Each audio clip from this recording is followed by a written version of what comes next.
order. Please join me in the pledge of allegiance. I pledge Allegiance to the flag of the United States of America and to the republic for which it stands, one nation, under God, indivisible, with liberty and justice for all.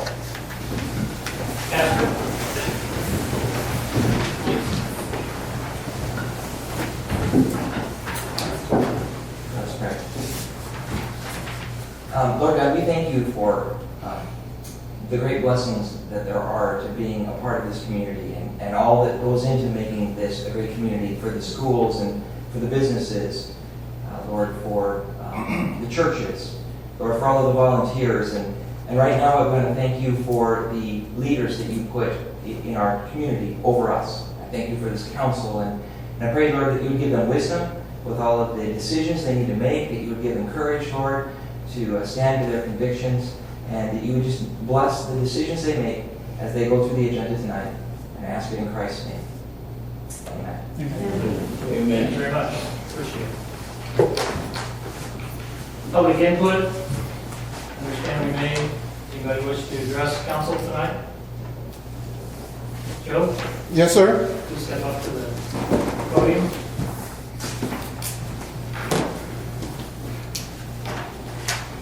I just want to know why I wasn't invited to last week's hearing.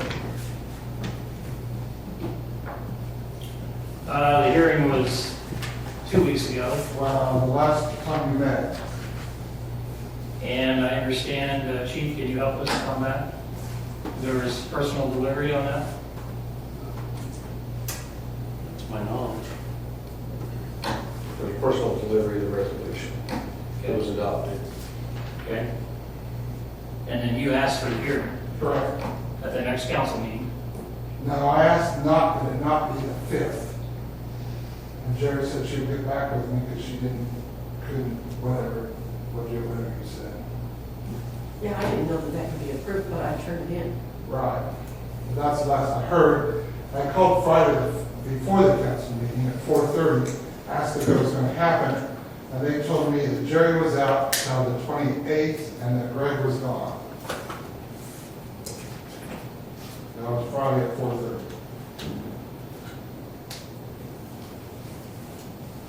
So no.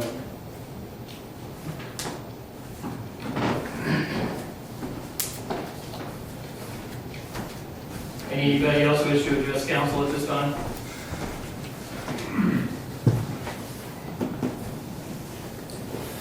Let's move on to the hearing for 240 Cole Street. This is resolution 08-16, environmental code.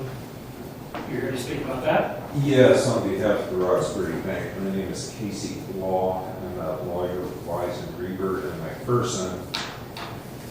I just wanted to report on the status of this from the Roxbury Bank's perspective. Actually, the Roxbury Bank has now filed suit against Mr. Pulse to get a court determination as to whether he has abandoned the property that is on his former premises or not. Obviously, the city has had it with this situation, and so has the bank. I understand that there's a proposed resolution, which I just now received. I haven't had time to read it in full. Looks as though this would require the exterior conditions at the yard to be abated by April 14th, week from Thursday. I understand from Mr. Gusenius that this now looks as though it did before the cleanup several months ago. I haven't examined it, so I wouldn't know that. As to the structure itself, I don't, the bank is eager to get that demolished. It's just that Mr. Pulse's stuff on the property is rather in the way. Okay. Does anyone have any questions for me? As far as the filing of the suit, I mean, what's the, and maybe I'll ask you, Bill, or you can, what's the normal timeline? Ordinarily, what Casey said was Friday. Yes. Yeah, usually 20 days from service, there's time for an answer. With an answer, then it goes into a discovery situation. It could end up, it's very difficult to say. Could easily go several months. Unless you can get some kind of expedited hearing. And then let's say there is a verdict, can't be appealed and so on from that point further. In theory, In theory, yes. if someone knows how to file an appeal and prosecute it. But, I mean, the city and the bank are both tired of the situation. And I don't think the bank has any objection with what the city wants to do with the property. It would probably, frankly, be easier for the city to proceed against this property for a code violation. Obviously, the bank would have to pay to get the property off anyhow. It's just that, in my experience, when the city feels compelled to do work like this, they mow somebody's lawn, it's not necessarily too competitively priced, but I don't know what it would be in this case. Bill, this is pursued under the environmental code. Just relay for council again exactly how those would be assessed or what the potential assessments and equity. There's two possibilities here. One is to abate it, as Casey referred to. The other is to cite a criminal citation each and every day that it remains in that situation after the time limit has passed. Okay. And that time limit is over when? 10 days for the personal property and 45, I believe, for demolishing the building. Yes. Whose decision is it whether to abate or go the, violation route? Well, if you adopt the resolution, then theoretically, if the resolution is not complied with, the chief of police could file a complaint after the time period involved.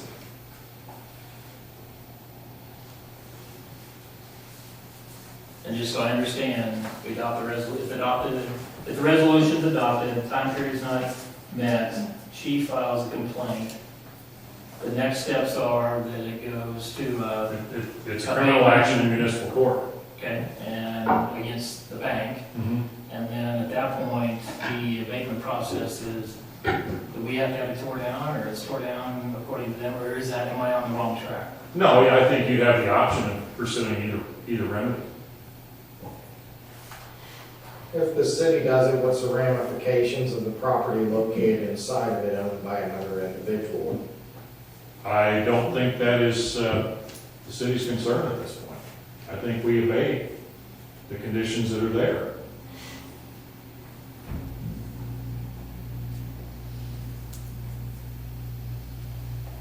Everybody understand all those questions?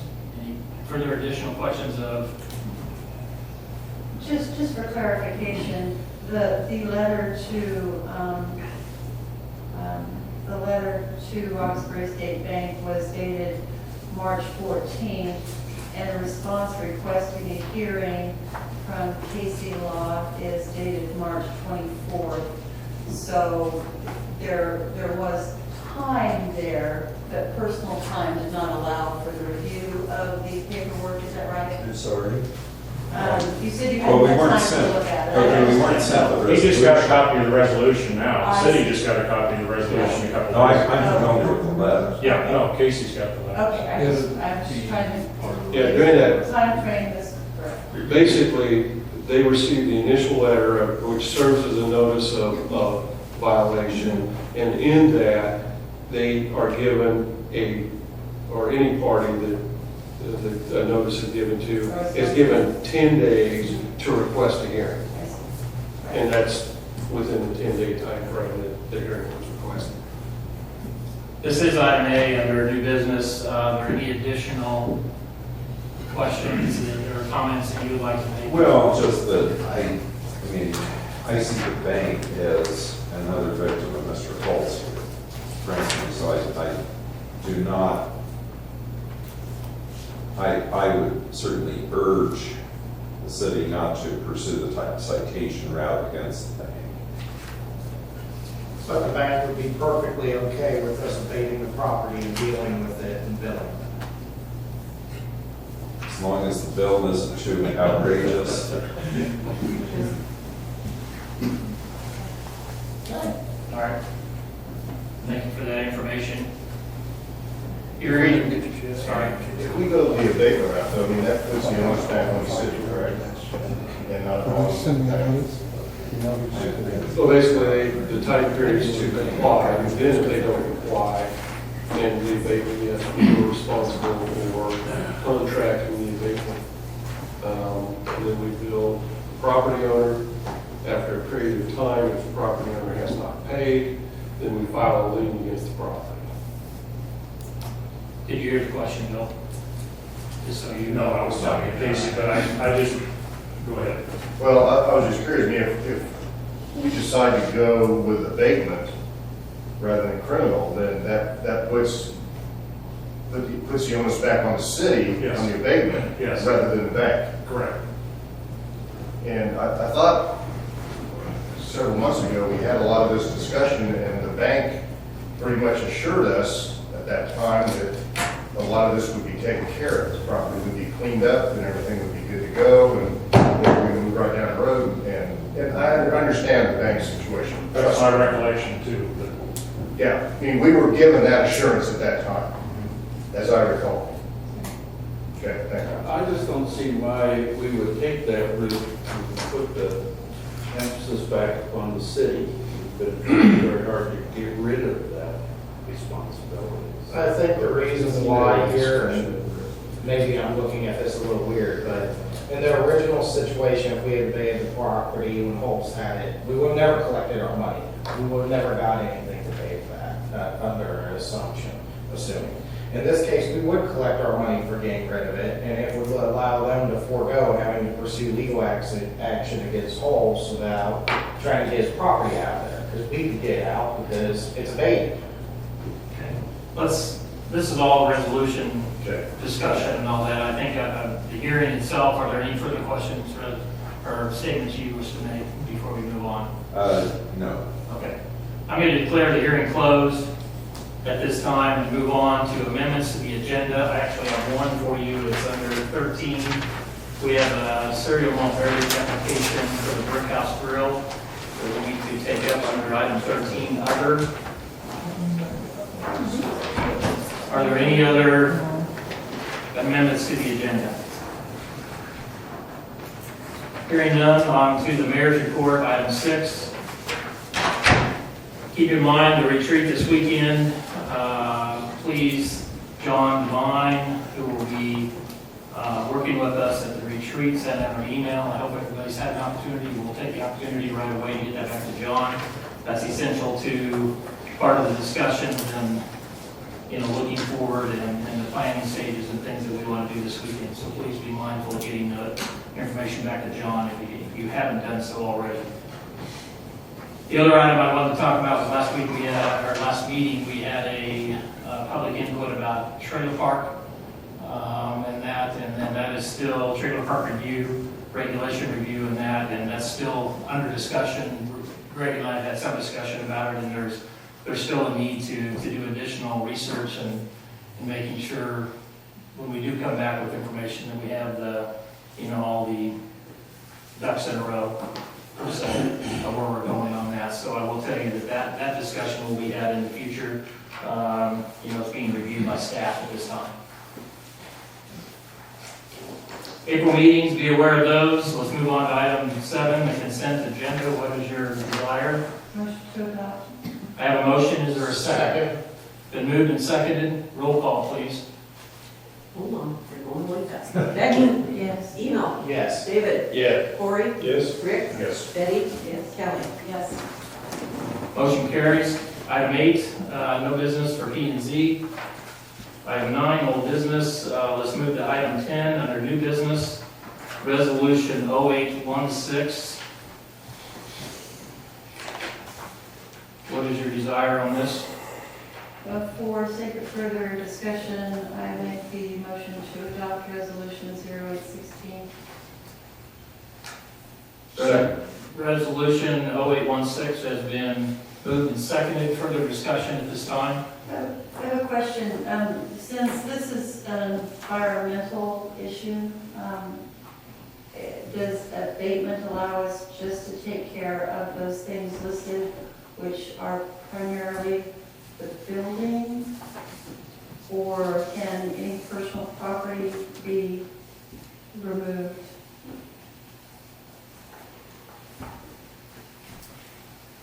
I don't remember exactly what the resolution says, if it references the currently abandoned equipment outside. It does. Yeah, trash and abandoned equipment, that can be taken care of. So in other words, if we were, let's see, that this resolution is for criminal action? This is the abatement. This is just the abatement resolution. This will allow you to proceed under the code, which allows either type of I procedure. see, okay.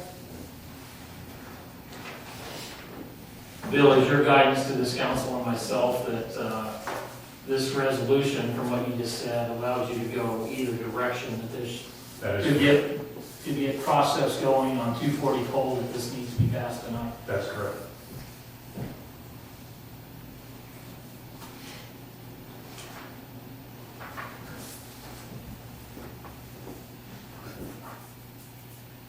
Expanding on Betty's, I feel like I'm the one asking questions here. Expanding on Betty's talk about trash and abatement and that, the building itself, exterior, dirt falling in, garage, and, you know, all the other things that are happening there, the repair of that is more than 50% of the value of the building, I believe, so it puts it into the category of being torn down. Demolished, which is where the bank feels they're going. The property of the inside of a third party, does that goes down with the building, or do we have to secure it and move it or do anything with it? I think that can be removed under the terms of the resolution. Can be Or removed, destroyed. or could be removed or destroyed with the property as the abatement or the demolishing of the building happens. Correct. Okay.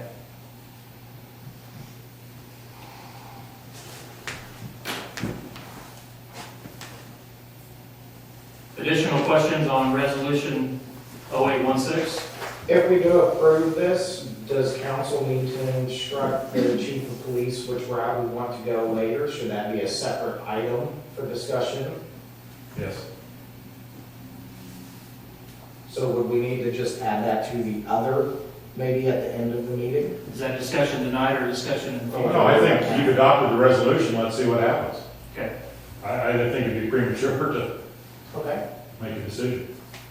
But once it's in place and the adoption of this is in place, then the rest of if things don't happen, we have to move to the next steps. Are those steps, do they take time again, 30 days, 60 days out, or anything else? Once things don't happen properly and all that, the next stages could happen fairly quickly after that. Yes. Okay. Additional questions for our council? And that time frame is 10 days from the date of the mailing of the notice. Is that right? Looks like May 19th is the exterior. Okay. No, Structure. that's the structure. Structure. April 14th is the exterior conditions, April meaning those 14th. items in the yard. So those could go away somewhere after that, and then the structure itself, if things aren't done to it by the 19th, then those could be abated. Yes. Thank you. Well, I truly hope that we do not, as a city, get to the stage where we have to be contacting somebody to tear this facility down and this structure down. I think the bank, if they want to be a good player in this, that they should take care of this.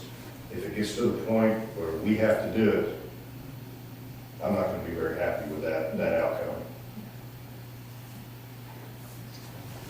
Okay, Bill, another question for you. Based on this resolution, does that give, and the bank is who we're dealing with directly, if for them to abate the property and all that,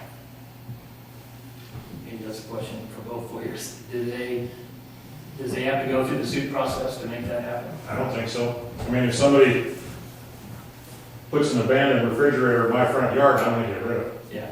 There's no difference there. That's the question, I guess I was up front was saying, if we are going the property owner is the bank, and the bank is the one that has received the letter and would have the resolution filed against them, then they are to abate the property. If it takes to demolishment, then it ought to go in that direction, and that's it.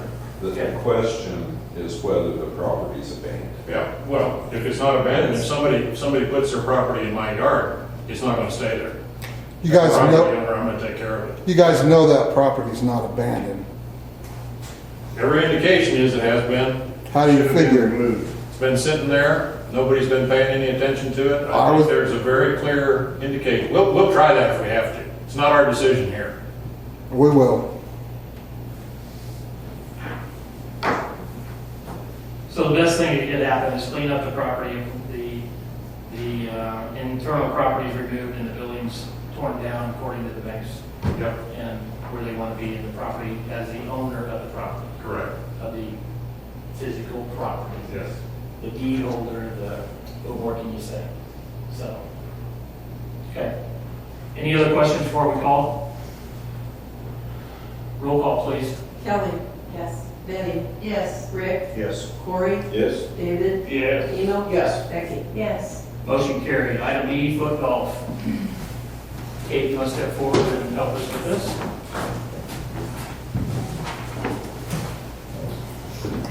So in front of you all tonight is just a proposal for implementing foot golf at our golf course. Obviously, this is something we've talked quite a bit about in our study sessions, and so in your packets, this will kind of just give you guys a better idea number-wise of what we're looking at.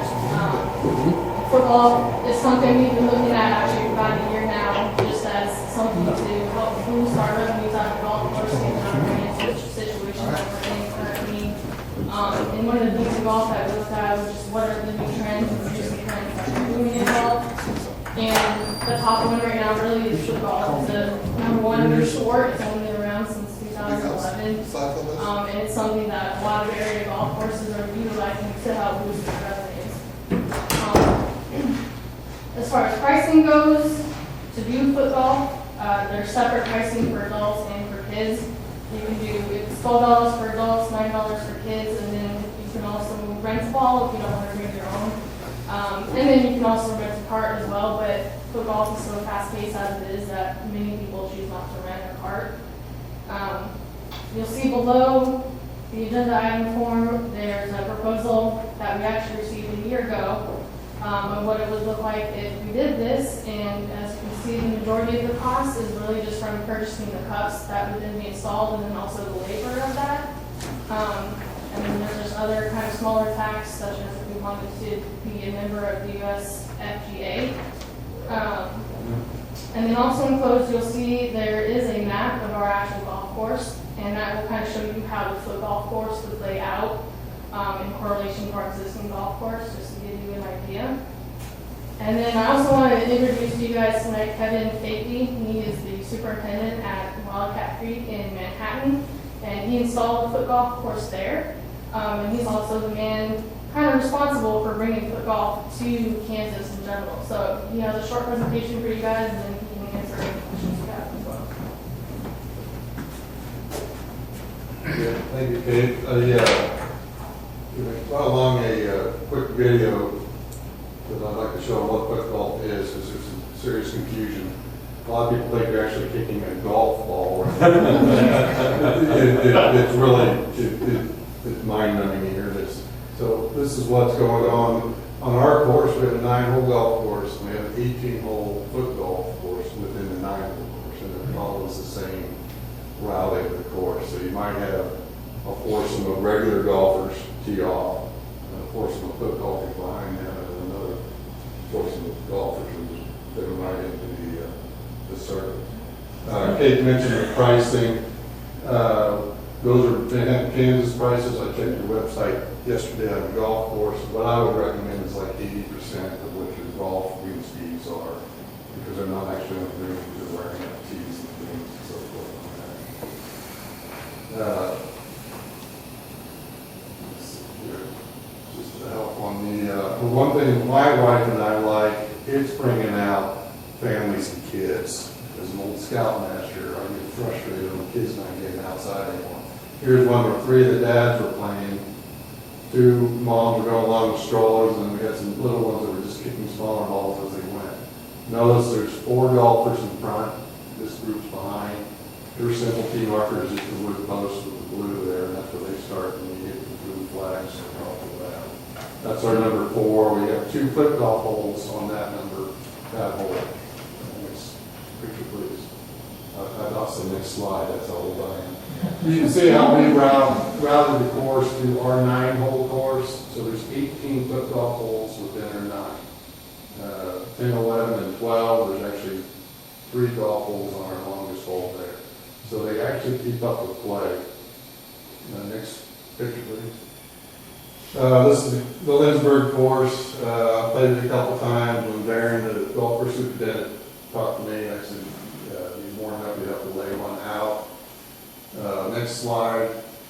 This is a preliminary on how we would route it through.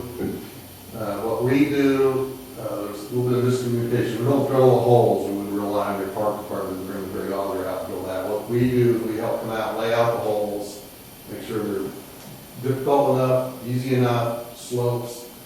It's crazy. They like to kick through trees, bunkers, things that the golfers hate, foot golfers love it. It's obstacles, they like that. So I take that into consideration, and then the lengths of the whole thing, if the ball's gonna roll downhill, soccer ball will roll. On a windy day like yesterday, some holes it's gonna roll a long ways, and some holes it's not. Next picture, please. This is how we augered it in. We just rendered the dingo. You drill the hole. We drill it down as far as we can, and then we fill it up with pea gravel, because water is our friend on the golf course, but it's also our enemy. So we don't want it filling up with water. So we fill it with pea gravel all the way down. If you notice, we're only 2 paces away from that bunker. They kick into that bunker, and they get a kick, or they get a kick out of kicking out of the sand, or even the native grass or the trees. Next slide. We just hand clean it out. You can see we got pea gravel getting ready to go in. Next slide. And this is the actual cup. Our cups from our organization are aluminum. When I put these in, I went with the AFGL. Those are fiberglass. They're already degrading a little bit in the sun. So we've gone to an aluminum cup. And then we just put the flagstick in there. And then the cup is the same relationship as a golf ball is to a standard golf cup. So it's a 20-inch cup. So a number 5 soccer ball will be just like a golf ball going into a regular cup. So that's the same perspective there. Next picture, please. We're proud of this. This little girl that grew up golfing on our course. Her first date night was a foot golf round, and they got engaged on it. I got a kick out of that. So I think they were the first persons that were ever get engaged on a foot golf course. So I got a kick out of that. Next slide. That was it. If there's any questions, the one big question that comes up right away is will it make golfers mad? And it made a couple mad on every course that we've installed with help, Newton, Parsons, St. Mary's. We're going to have a few people get mad at it. I guarantee you know who those people are already. At my place, I told them not doing that. They now like it and have brought their grandkids in to play it. They think it slows down play, but it actually does not. If you think about it, they're never using a rangefinder. They're never choosing clubs, either right foot or left foot. They're never looking for their ball. Occasionally goes into the creek and they'll call them or run them out. So it's very fast. We were the first course in Kansas to do it. It was the 22nd course in the United States. I thought it was going to slow play down. First week we realized they were waiting on golfers. Most of them don't mind if they have their phone out. Do one with that. Maintenance wise for the superintendent, we have to, of course, mow around the cup with a rough mower as if it was a tree. Then we have to blow out the leaves in the fall. And that's about it. Very little maintenance. We're out there spraying with the flagstick and we spray it a little bit. Other than that, very little maintenance. Is this 18 or 9? It's 18 holes. Okay. How long does it take to play around it? This weekend we were maxed on both golf and football on our facility. Our golf course is 2,100 yards long for the regular golf, and it took about 2 hours to play, even the golf course did. Now, if you came out this morning when nobody was there, you can play around the regular golf in an hour, 15 minutes, and foot golf in an hour. And so they're running at the same time? Not so much running. We have that on the operations running, but we try not to have the foot golfers run too much, although they do. I've settled on running's okay, there's no yelling. That they run both tee off on the same holes and go. Like I said, it hasn't been, I thought it was an issue. The only problems we've had, my complaint was a kid was bouncing the ball on a grass tee while there was a golfer teeing off, and the kid just didn't know any better. That was kind of my question, is the golf etiquette. Has it been difficult to teach the foot golfers? I have found that they are better than our regular golfers. We run a lot of K-State students. They'll walk right through a bunker just to get to the green and the ball's not in. They drive me nuts. The foot golfers, they break the bunker. They're totally amazed that we can grow grass at that height. You know, they get out there and they look at it and they pet it. They think it's fake fairly. And they're not on the putting greens. They respect the course better than most of our golfers do. I found impression. If you would summarize your clientele, who's playing foot golf? The millennials like it. I had a herd of them show up Saturday and ran out of foot golf balls. It was a student group in K-State. So that 12 to 30-year-olds play it pretty heavily. You said your established golfers play, they bring their grandchildren out, or they're not playing, but it's a way to run. Right. We have a lot of our members who bring their grandkids out. Grandkids think grandpa and grandma were in a great position in her foot golf, and they had a blast. We had, originally, we weren't going to let a group where, stereotypical, dad playing golf, mom was walking along, and the kids playing soccer, or maybe mom playing soccer. So we weren't going to have it in the same tee time. We went ahead and did that. It works fine. Kids are keeping up. If they're already. Yeah, dad's there, and two kids are playing soccer, and dad's, as long as dad had been in the back of the club, and I don't know the word of it, it works out pretty well. Excuse me. So, and golfers play through, is that right? Whether they're 1 footer at start? If they come up to a group that's playing slow, If they come up to, do foot golfers let golfers play through? mostly the golfers let the foot golfers. Because they move faster? They can see it's faster. Okay. They can see it's faster. This weekend, I had a large group of 5 from the enforcement come out for foot golf, and there was 2 some of the golfers that came through. And part of Marshall and I just let them know through. And then how big are your groups you usually allow play foot golf? Are they, you have 5-somes? 5-somes and 4-somes. So is that- Occasionally, if the course is slow, I'll let a 7-some go out there. We don't do that on golf. Rarely do that. Those are kind of scramblers. They keep up the pace pretty well. Annual membership for foot golf.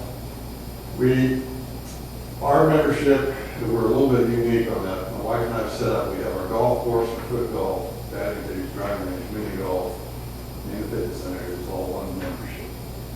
And they pay for our membership. We went ahead and included it. When we added foot golf, we just added it as an added benefit. It only cost us a little less than $4,000 to put it in, so we didn't think we needed to charge more for membership. What have you seen other places do, or whoever else you go? I haven't seen any foot golf membership. Everyone I recommend, like St. Mary's and Parsons, I say go ahead and include it in your membership. So if you have, here at Lindsborg, if you have a family membership on the golf course, I go ahead and include it. If it's a single membership, I go ahead and include it. We don't get many golfers that play golf one day and foot golf the next. I rarely see that. It's new people coming in. So what did it do for golf courses, for instance, in Parsons and St. Mary's? I would presume those are smaller. The smaller towns, I tell them straight up front, if you got paid back in the first year, you're probably doing pretty well. They're pretty small communities. And then after that, there's very little expense after that. We did 21, around 21,000, I think, the first year. Right, the 21,000 rounds? No, dollars. And then 22,000, I think, last year. I think we're probably closer to 30,000 or $35,000 on revenue. I don't really look at rounds, you can tell them that much for profit. I look at the income statement, not so much the rounds. We do track the number of rounds and, of course, You track numbered rounds too? we track, yeah. And it works out. So in a smaller city-owned course, as I mentioned to Kate in one of the emails, it's logical, you already have the real estate, you already have the person running it, and it makes sense to add that in. Pretty much a one-time cost, it doesn't add anything to the maintenance of the course, so to speak. And you're getting a little bit more value for some city property. You could also, I was checking on the recreation side, you could easily make, a morning league, pee-wee league of football or something. Get them out, put the kids out, they don't have to play all 8 teams, have to play 6. We have a fitness center on ours, we're working up a program where we're trying to incorporate a little bit of fitness and foot golf in the same deal. That one we wouldn't charge extra, where they would play 6 holes of foot golf and then use some calisthenics or something like that. There's no reason why you can't have little ones playing during summer, not summer league, could be a summer league or something, get them out there and set those. What is the closest one to Lindsborg? Newton put theirs in, it opened up a couple weeks ago. What course is that on? That's on Fox Ridge Country Club Well, in Newton. Salina has one too. Salina Municipal has one. I'm not sure if it's 9 holes or 18. I think It's on the par 3. It's on their par 3 course. Is it 9 or it's 18? not. I can't remember. The city of Wichita has 2 courses on their public one. I heard they might be adding another one. Sean has one. Yeah, in one in Andover, and he's rocking it. He's running on Kellogg and YMCA's down there. They very easily could surpass golf. It's crazy there. Very well. It's a big community there. I'm sorry. No, go ahead. I'm sorry. I was just saying, were there additional questions or? Your course is a par 3. We have 3 par 4s and 6 par 3s. So about 30. Looking at your layout, I didn't see very many parallel poles. One of the things that concerns me about Lindsborg is safety, and in fact, we've got a lot of parallel poles, and your proposed layout kind of runs in between there. And how do the other golf courses address it? Didn't look like you had those, yours, but how? Now, we don't have any, what I do is I go out with the superintendent, start laying it out, and then I ask what the atypical landing areas are for the atypical golf on the golf course. And we try to line it I up. don't know if there is. Yeah, mine's clear over there. But we're very conscious on that because we are getting people out on the golf course that may have never been on a golf course in their life, so they have to be aware of what's going on. So, like, we try to, never do we cross holes that somebody might be playing. Now, golfers need to be aware that there's foot golfers up there, don't get in. And I had a couple that, I'm not going to hit it. And I said, just imagine they have a ball this size up there instead of this size. You wouldn't get into the group that had a ball that size. So there's a little bit of a learning curve there. Like I said, we've had no. And when your golf ball lands in the foot golf thing, what happens? You get a free drop. You get a free drop? If you're behind even if you land next to a ball washer or whatever, it's just a free drop. If you're behind it, it's in line where you shot to the green, you can take the flag down and go ahead and hit, or you can free drop over. That's a bit of an issue. So you say Newton just implemented theirs? How about St. Mary's? St. Mary's did theirs last spring. Newton was a couple weeks ago. We got that in. Parsons and South.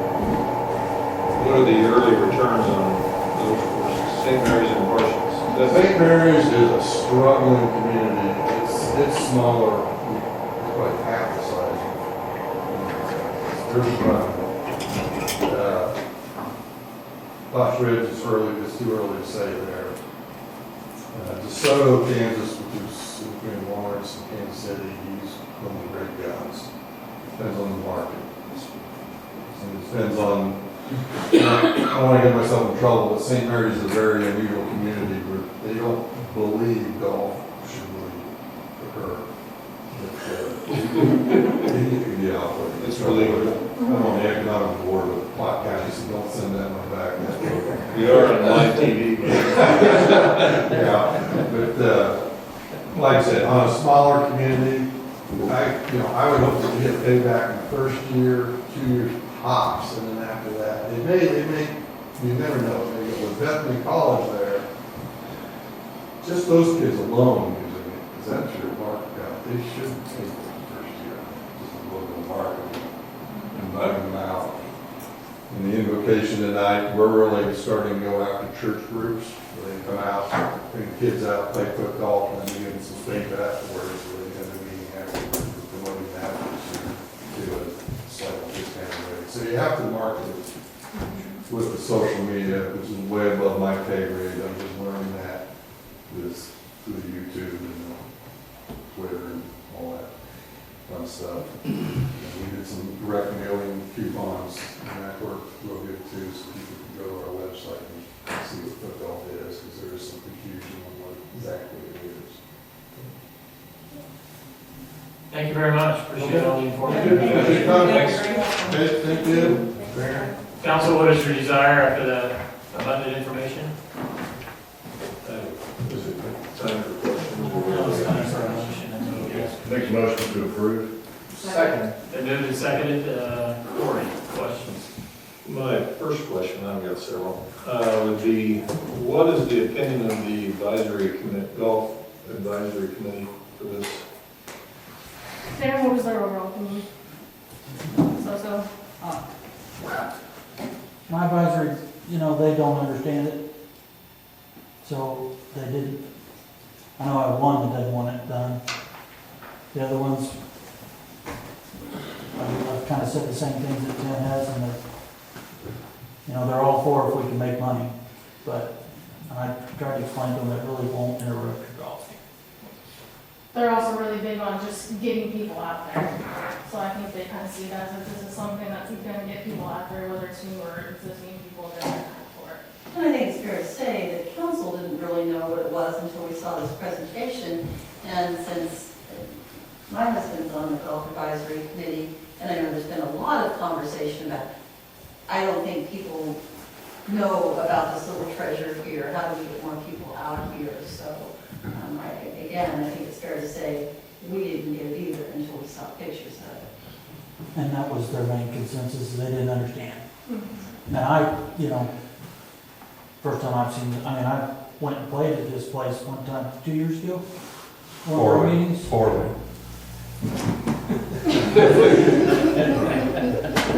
More friends too.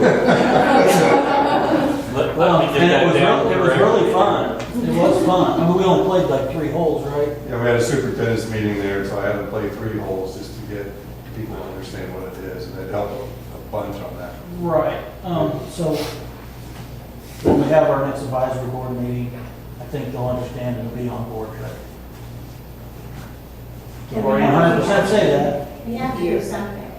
We know we're not going to continue just to pour money into the golf course. And period. We can't do that anymore. And so I think this sounds like an option. And if it is just disaster, then we lost $4,000 or whatever it was that we're going to invest in this. But if it brings new people to that property, I think that's a step in the right. I'm especially excited about the intergenerational possibilities too. I think in Lindsborg that is something that happens a lot more, but a lot of kids don't get to hang out too much with people that are, either their parents' age or, their own age.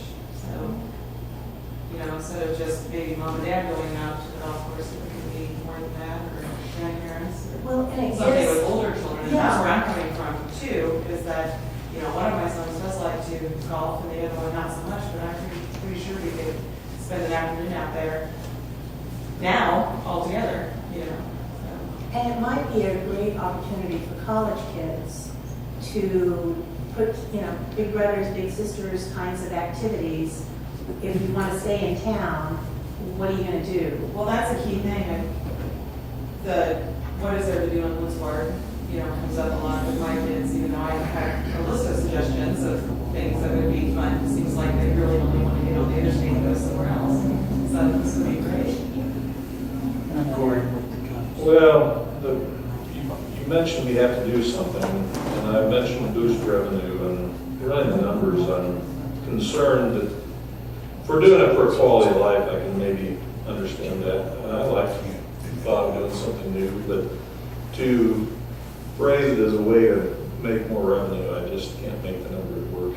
The cost of inputting it or installing it at roughly $4,000, or say $4,500, say $4,000, that would be an average of 400 rounds just to pay for it, and then to make something above and beyond that. My concern is the full membership out there, if you were to do a family with a cart and storage, is $800. If you ran off 2 or 3 of them, that's, let's say you ran out 5, that's the exact same amount of money that you'd raise with 400 rounds of foot golf. And I just, the numbers worry me, I guess. I don't think this is not going to be the answer for our golf course to make the money that it takes to break even. I guess that would be my concern. The phrasing that I heard that was attractive to me was that one of the foot golf courses is probably going to end up realizing more rounds of foot golf than traditional golf.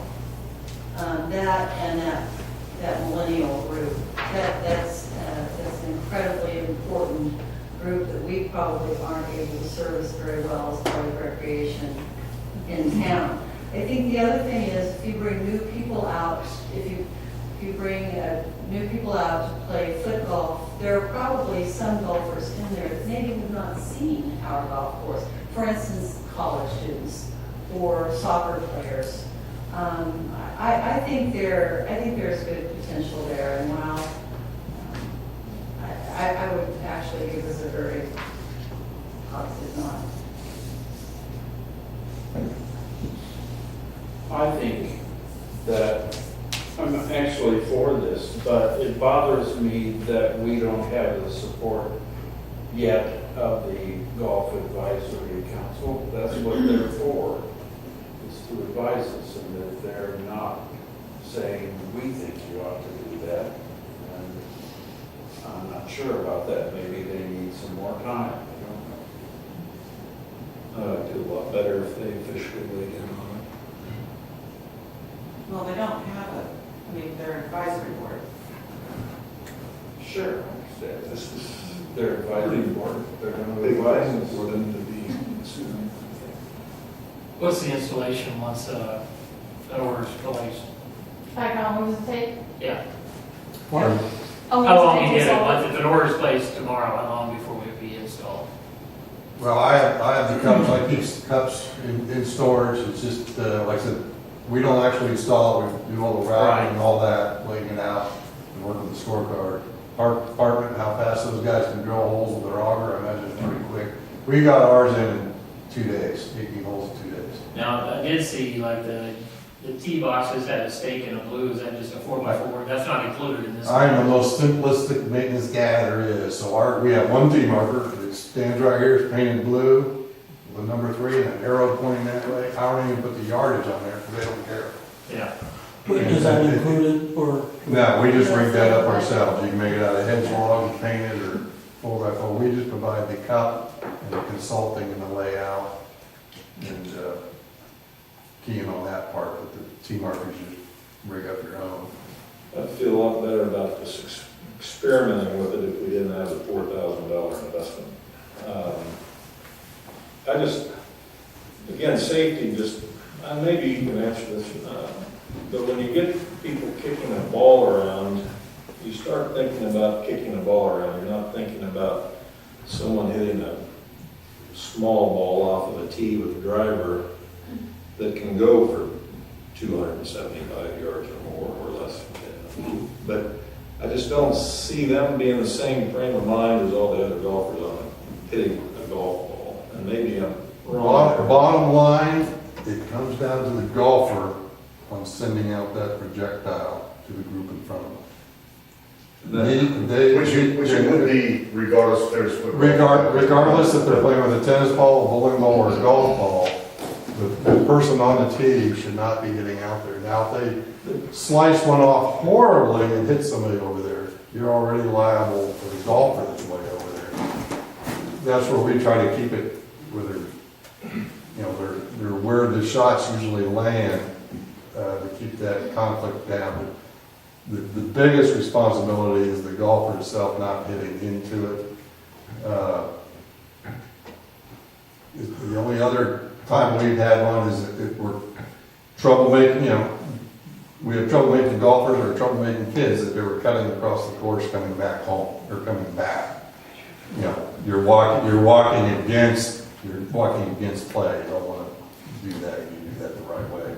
But, And part of, in response to making the numbers work, if you go back to the study session from before the last council meeting, 2012, 95 rounds, 2013, 92, 2014, 83, 2015, 77.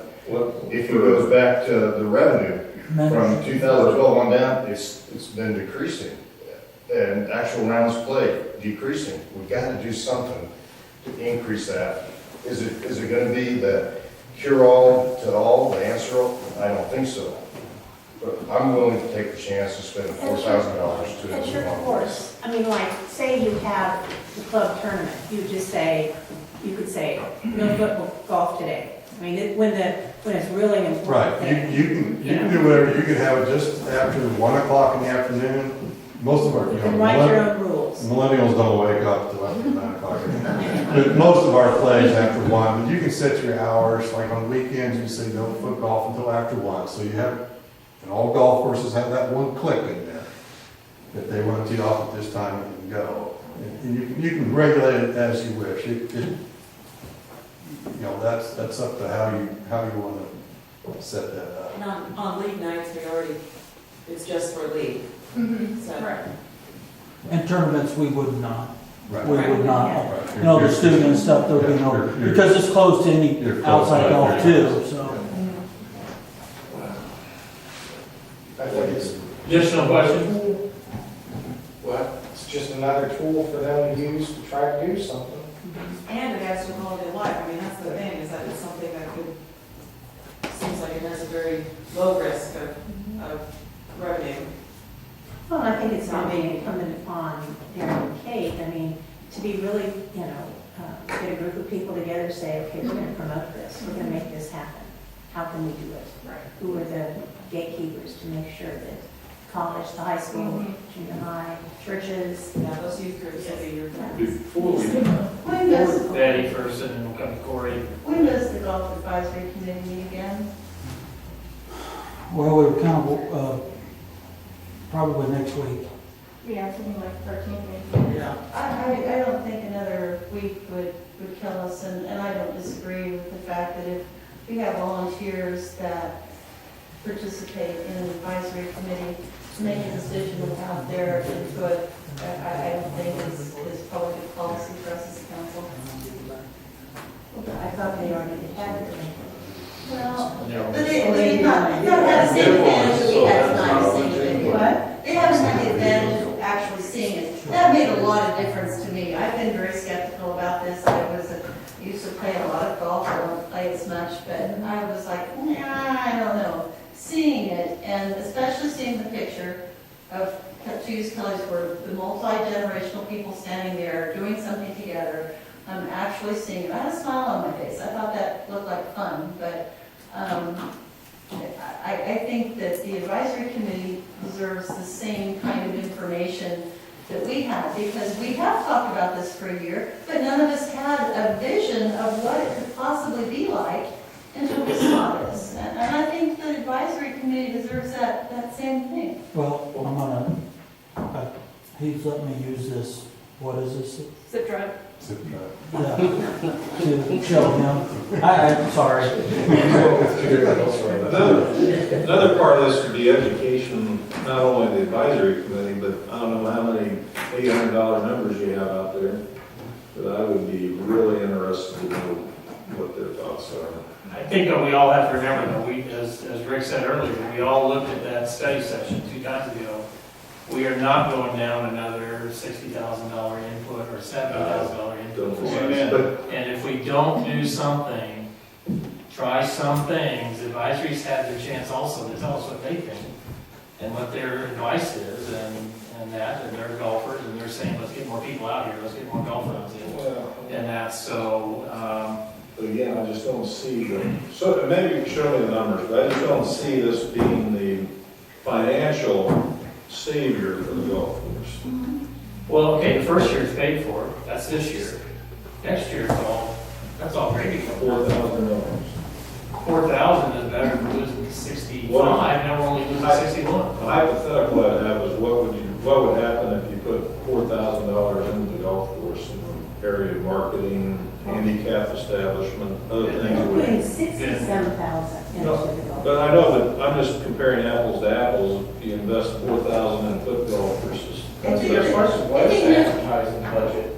But I think numbers would Groupon, all the suggest, things they've done. I think numbers would suggest that rounds of golf across the United States are going down. Traditional golf, the numbers are going down. So we've got a nice area to introduce a new sport alongside a traditional sport. Why not? That is not, I'm a golfer. But, my clubs cost so much money, all this and that. This won't cost you as much to do. I mean, you won't have to buy a bag. Right.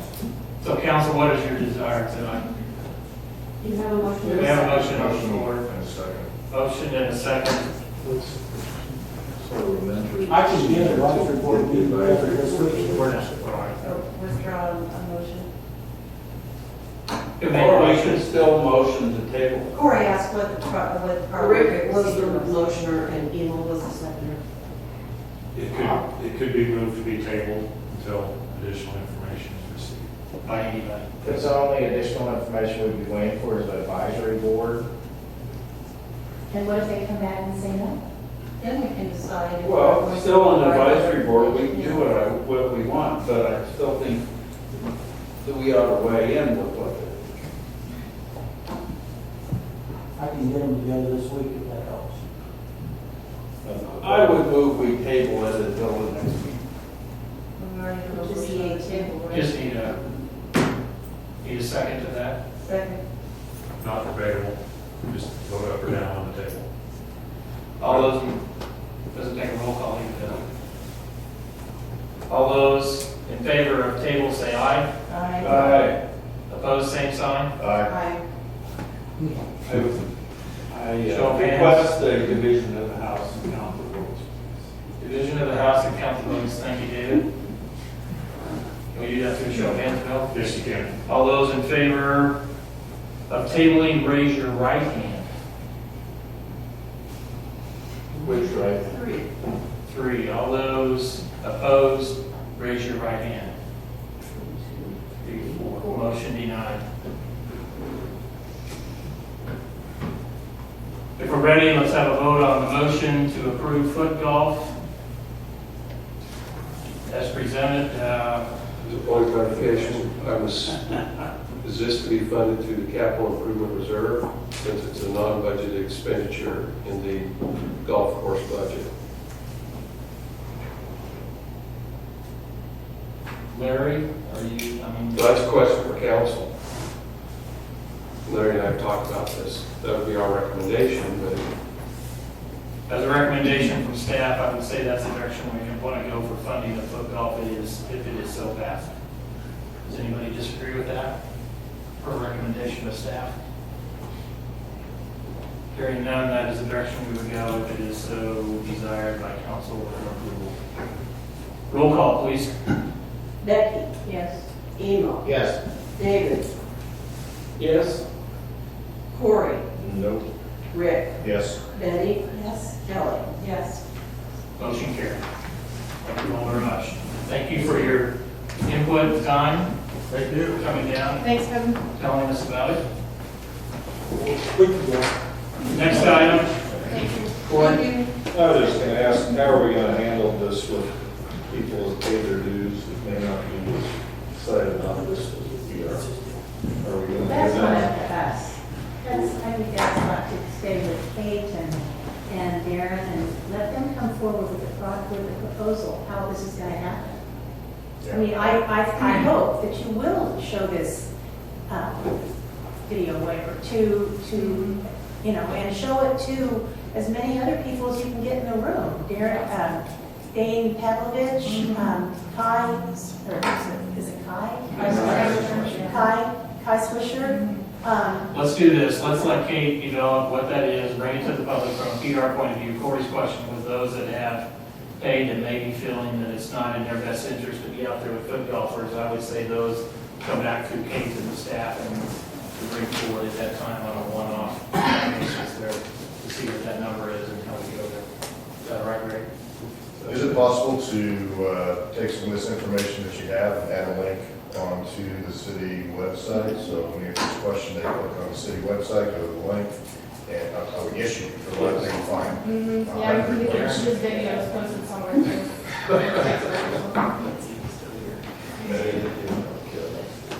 All right, let's talk diving boards now at the pool. Okay. Diving board, I guess it is. Yes. One? So if you don't recall, last summer we replaced the low diving board when it suddenly broke on us in the middle of the season.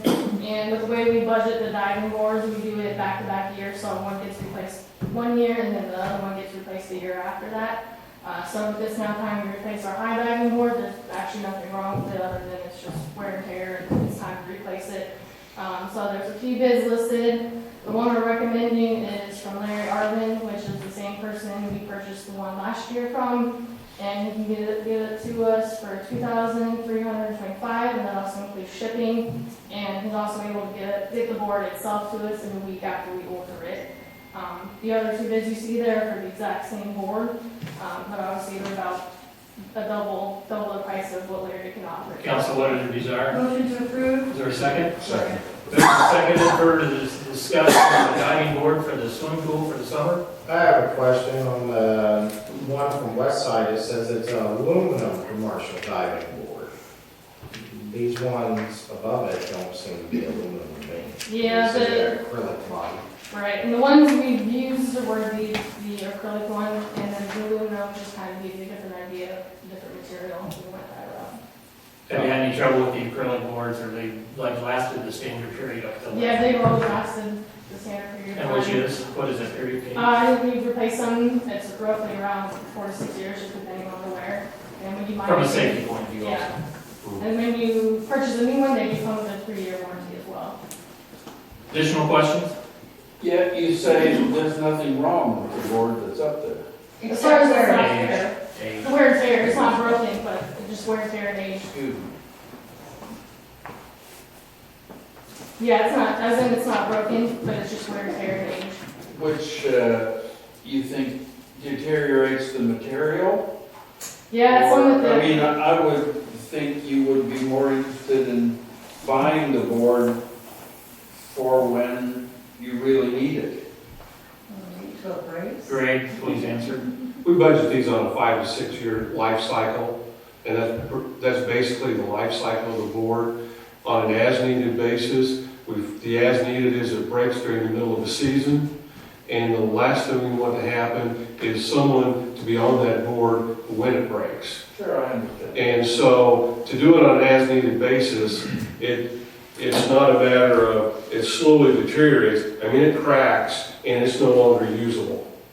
And it doesn't crack prior to or after the season. It's during the season of use. This isn't the first time last year's not the first time we've had to replace a board prior to, but the typical life is about 5 to 6 years. So that's kind of the life cycle. So, did you not say a little bit ago you replace them every other year?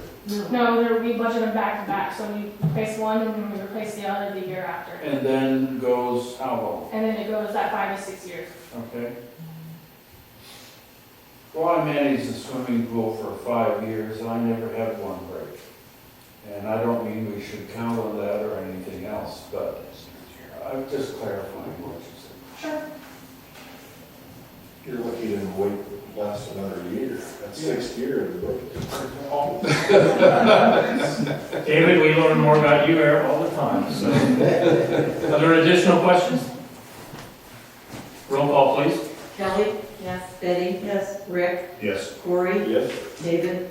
Yes. Eno? Yes. Becky? Yes. Motion carried. Kate, your time at the podium continues with pool furniture. And I should preface this one because I was feeling lucky and I actually got rid of all the old pool furniture last year after the pool closed. So if we don't get anything tonight, we're going to be sitting on cement somewhere. So yes, we need new pool furniture on the patio area where we have that shaded awning. And the reason why is we have a wrought iron type material table and chairs there. And I don't know how long we've had it there, but I think it's been a while. And because of that material, it's obviously very heavy to move around and it's not stackable. And so when the pool closes every year, we just leave it outside.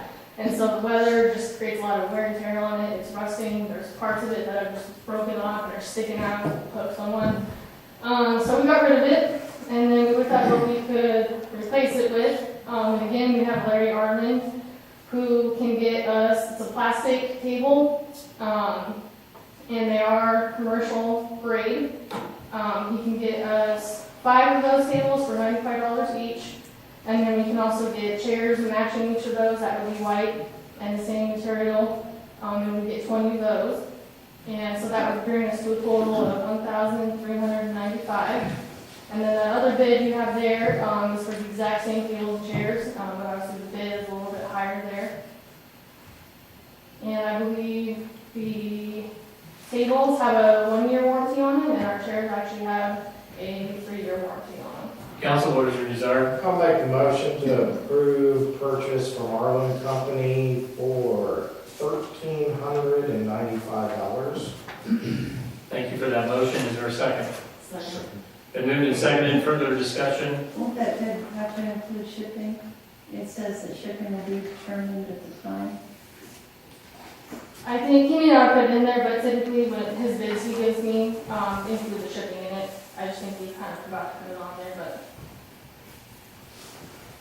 That means Complete he has check. shipping. because I'm yeah. Well, in fact, I don't think that bid's the same as what you have on top. Greg? Well, it does specifically say that shipping will be added at the time of order depending upon quantity of items. And I should mention on that bid too, we're purchasing our umbrellas from him, and he included those on that bid, so you can disregard at least that part of it. And this picture shows tables and these chairs, but also chaise longue. Are we getting any of those? Shades? Yeah. No, the tables that they come with an option of being able to put an umbrella in it, but these tables and chairs already sit under a shade structure, so we don't need them.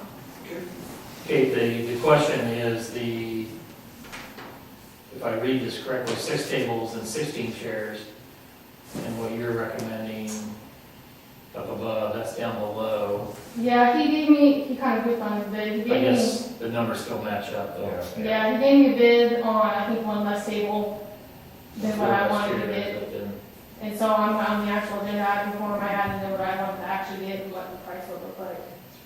Because I had asked him about that after he gave me the bid, because he wasn't sure.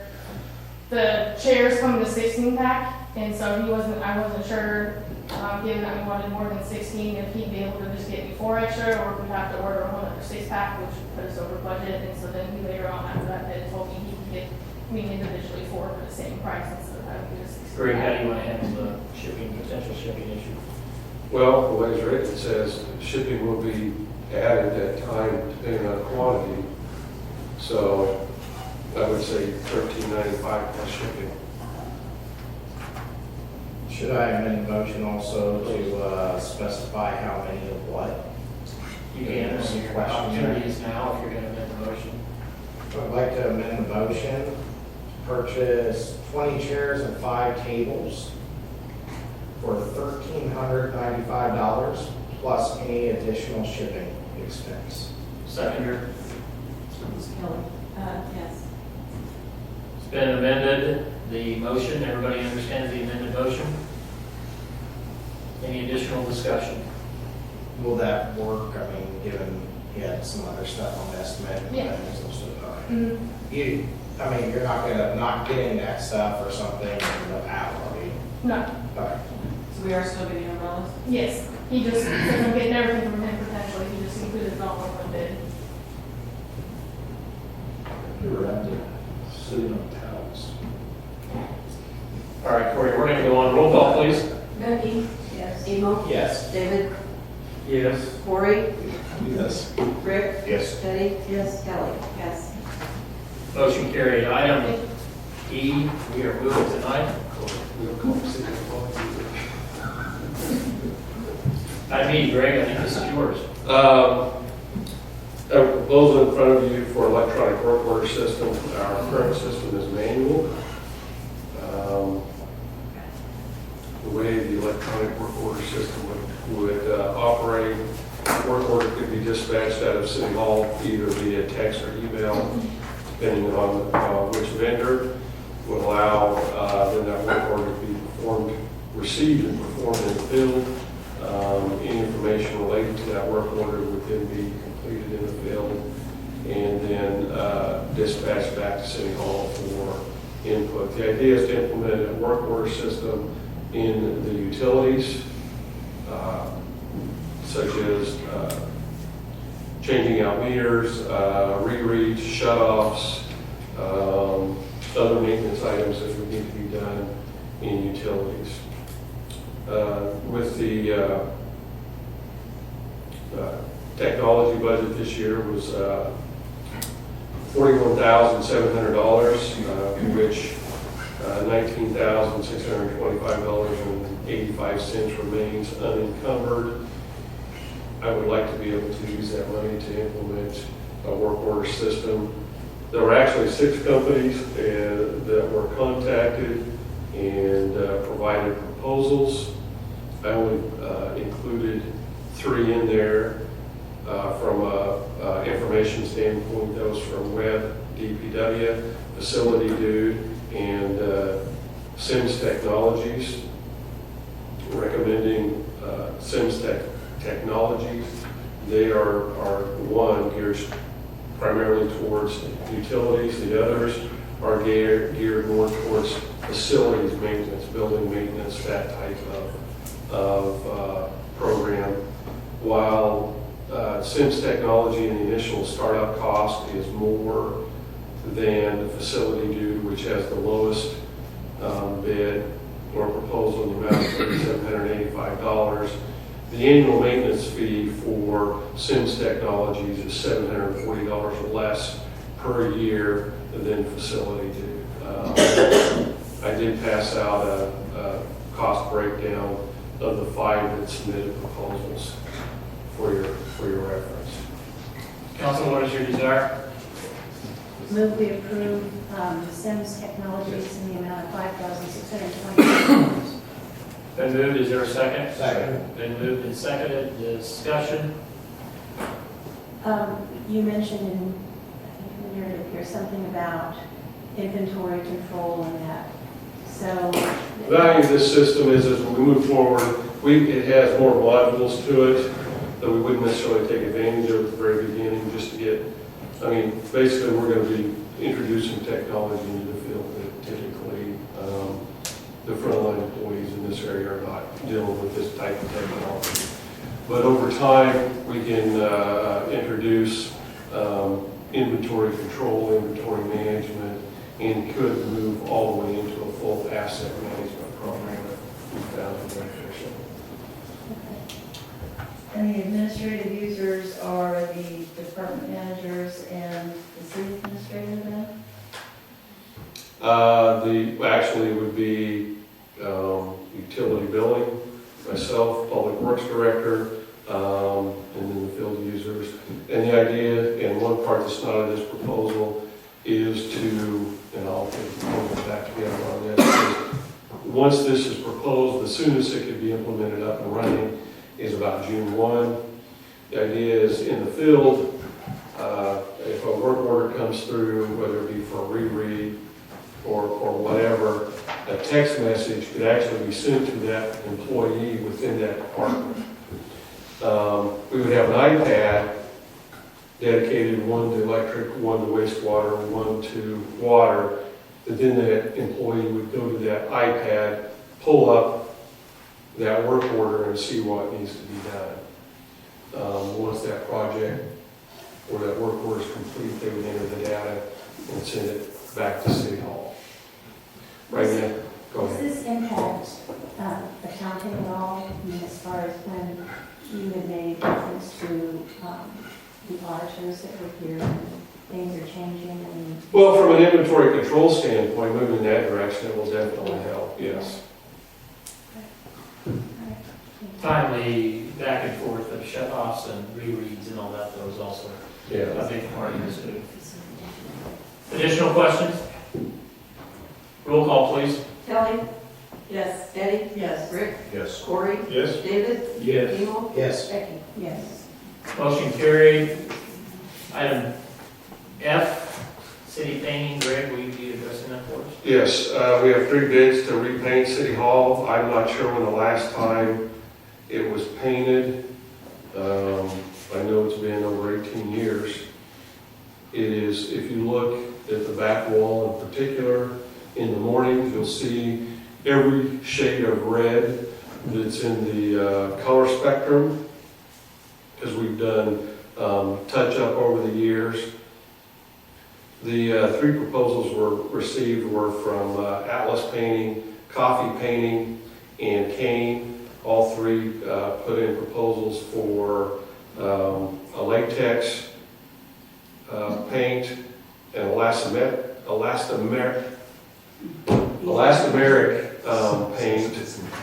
And the difference with Kane and Atlas, they both proposed 2 coats of paint. With Coffee, they only proposed 1 coat of paint. The recommendation is to go with Atlas painting with an elastomeric exterior satin in the amount of $17,000. Council, what is your desire? Motion to approve. Second. And moved and seconded to go with Atlas painting for paint, exterior stain, satin, in the amount of $17,000. And this is for the exterior of the building. It would include everything but the cornice around the top, which was redone in 2010 when we renovated the building. There's a little touch-up on one spot that they would go ahead and get, and they would not cover up the mural that's on the south side of the building. Good. Greg, will the building be red again? That was We're plenty. gonna do pink. Pink building. I've heard that there's some issues that some people have with that style of paint, mainly because it's so thick. Whenever the water and moisture starts getting behind it, it doesn't just flake off in little pieces. It comes off in huge sheets. That is true, except you have to, this paint has lasted over, it's probably 20 years. I mean, someone that's had a longer longevity than me, and I've been here almost 18 years. So the paint that's on the building right now. It has elastomeric, so, Can't argue with that. yeah. The building will be red again? You asked that already. Yes. The answer is still yes, unless this group, Is there any desire to change the color of the building? if so, then we need to submit it to design review. We use stripes. Do you have an idea? No, I'm just thinking if it's 20 years, we're gonna live with it another 20 years. If there's a different It's color and always been sweeps. that. Okay. Oh, Now's an opportunity, I'm just making sure we're all aware of that. the bid you're recommending is considerably higher than the second bid. Is there rationale on why we would do it? Yeah, coffee paintings for 1 coat of paint, not 2. Both other bidders are for 2 coats of paint. Do we have any experience with Atlas painting? Atlas painting comes very highly recommended from an architect and their experience with them. Additional questions? Roll call, please. Becky? Yes. Eno? Yes. David? Yes. Corey? Yes. Rick? Yes. Betty? Yes. Kelly? Yes. Motion carried. Item G, the official city newspaper. The recommendation of staff is that the Lindsborg News Record become the official city newspaper for the city of Lindsborg. What is your desire? So moved. Is there a second? Second. Moved and seconded. Discussion? All those in favor say aye. Opposed, same sign. Motion carried. Item H, the official depositories, for the city funds. You'll see a list there: People's Bank and Trust, Farmers State Bank, First Bank Kansas, Bank of Tuscan, and the Kansas Municipal Investment Pool. These are all recommendations of staff. What is your desire? Move to approve. Second. It's been moved and seconded to approve the list as previously read. Second. Additional discussion? Who manages KMIP? I mean, is it Part of the is it the governor? No, it's part of the administration. Isn't it part of administration for the Kansas, yes, state of Kansas. You're asking if it's available to be swept out. That's right, right. It really was. Thank you. All those in favor say aye. Aye. Opposed, same sign. Thank you very much. Go to item I. Gary, can you step forward, please? Talk to us about ordinance 4972, annexation. This is annexation presented for adoption by ordinance. Scott and Susan Ogdenbach are selling 1.7 acres of undeveloped ground at Auburn Pharmacy, 216 North Harrison, which is across from the grocery store. Part of the sale includes a 40 by 200 foot strip of land that is outside of the city boundaries. Auburn's desire is to have the entire parcel within the city, and so Scott is requesting on Auburn's behalf, because the deal has not closed yet, to annex this ground. And this is a voluntary annexation and only requires adoption by ordinance here. So that is my request. What is your desire on ordinance So moved. 4972? Has been moved. Is there a second? Second. Been moved and second. Additional discussion on ordinance 4972. Scott, is this all of your land over there? Well, yeah, I've sold the other part to another party. Okay. This all the remaining land? Correct. Okay, thank you. Any additional questions of Scott? Can you hear me now? Roll call, please. Kelly? Yes. Betty? Yes. Rick? Yes. Corey? Yes. David? Yes. Emo? Yes. Becky? Yes. Item carries. Thank you, Gary. Item J. This is for information only. I'm just going to talk a little bit about the housing assessment tool report, RHID. It's been a while since we talked about it. It's also going to hit the fan here shortly. The housing assessment tool report, or HAT, is almost completed, and it's the first step in setting up a rural housing incentive district, which is the planned method of financing the infrastructure for clarifiers, 24 rental unit development that we plan for North Kansas. Our housing assessment is based on study sessions, surveys, and partner forums, one that many of you attended in February last year.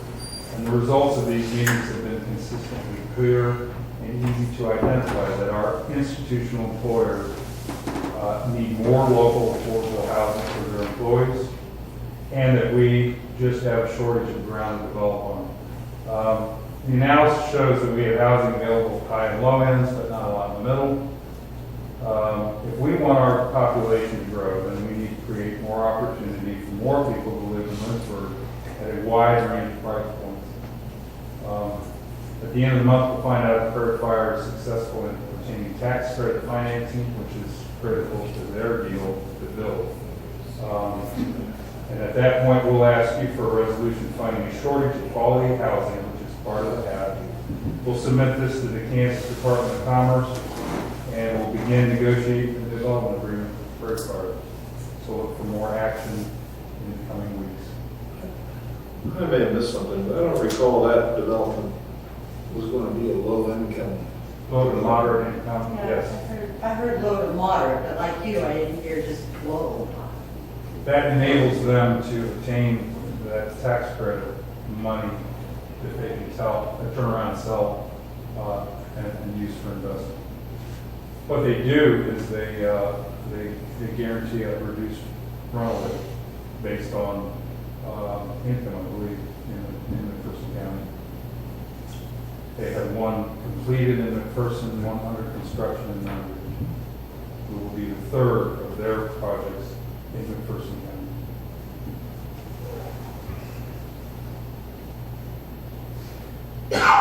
And that's all I have. If there are any other questions, we can move on.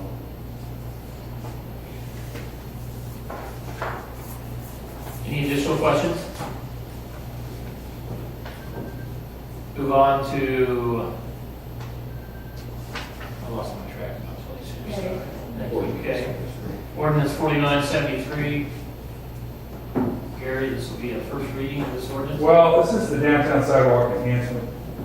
Last council meeting, I gave you an update of what ad hoc roundtable's efforts are to increase sidewalk seating. There were 3 items. This is one of the items, which is to provide more flexibility in the placement of chairs, tables, benches.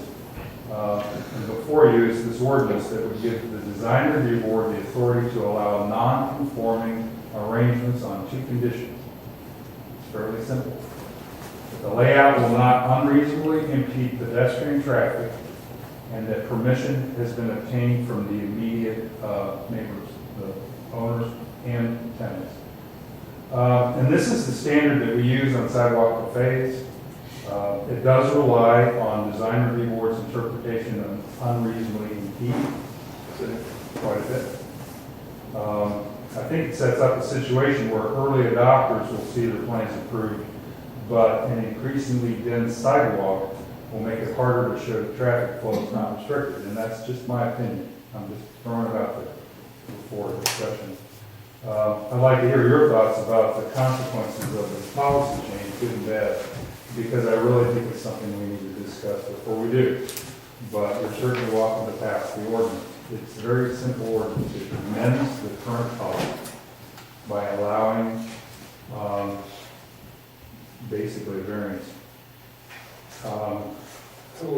I think that complexity adds a certain richness to a sidewalk, and I think it makes the experience more memorable.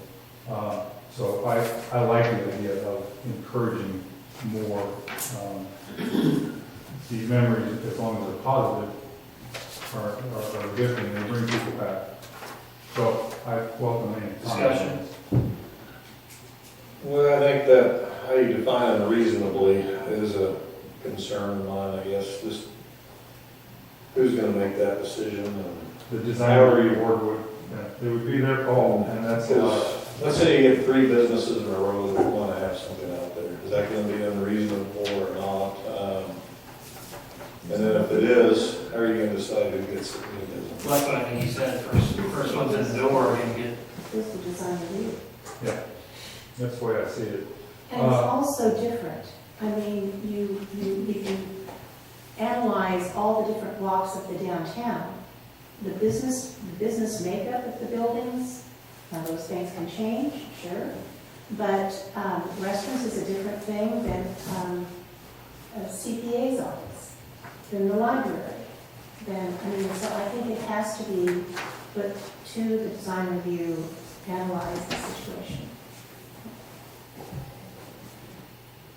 Are there business representatives on the design review board? Yes. Thank you. By ordinance, 2 are from the C2 district. The downtown district, 2 must be downtown. 1 is a planning and zoning member, and 2 are at large. Thank you. There's also a rate, was there a fee structure? That's another ordinance, There's and another would be ordinance, okay. another motion. There was no motion on the first one. It was really first read discussion, and I think we'll bring that back at the next one, if that's all right with council, and give you time to all to think about it further, or it's really your call.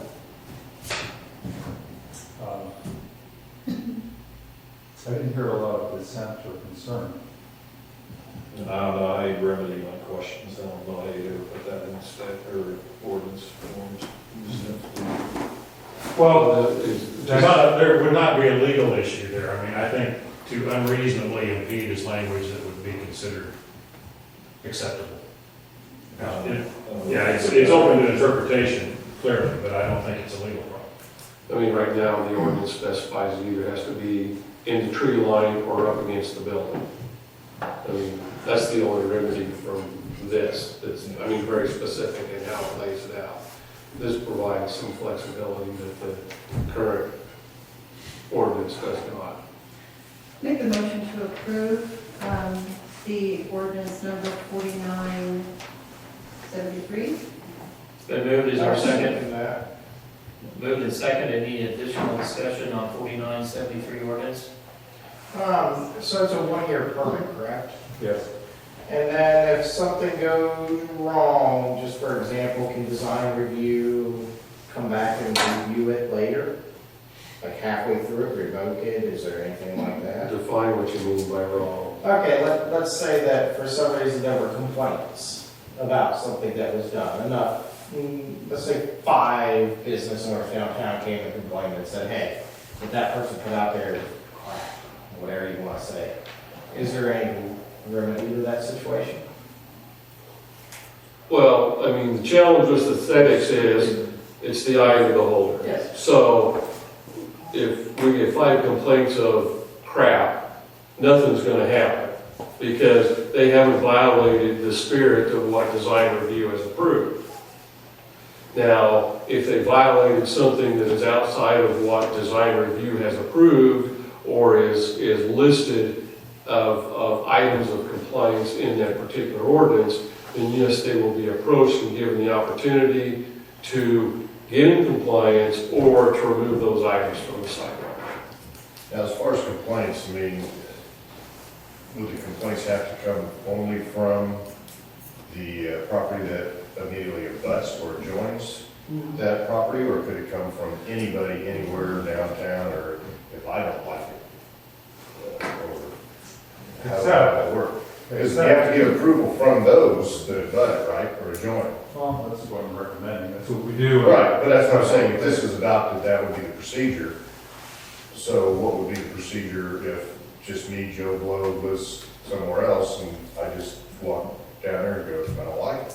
Well, the way I see it play out is a member of staff would go over and see if there have been changes made to the design that was approved by the arrangement that was approved by design review.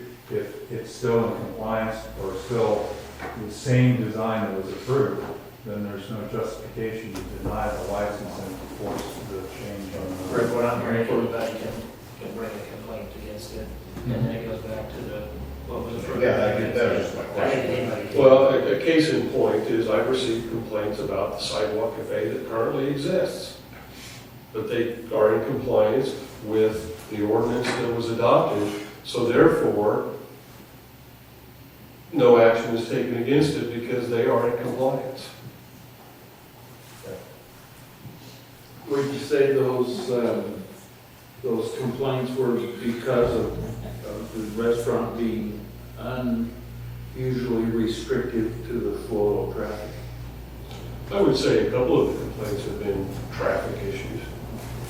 But from the standpoint of what was approved and with everything, they met the requirements of the ordinance during rush hour.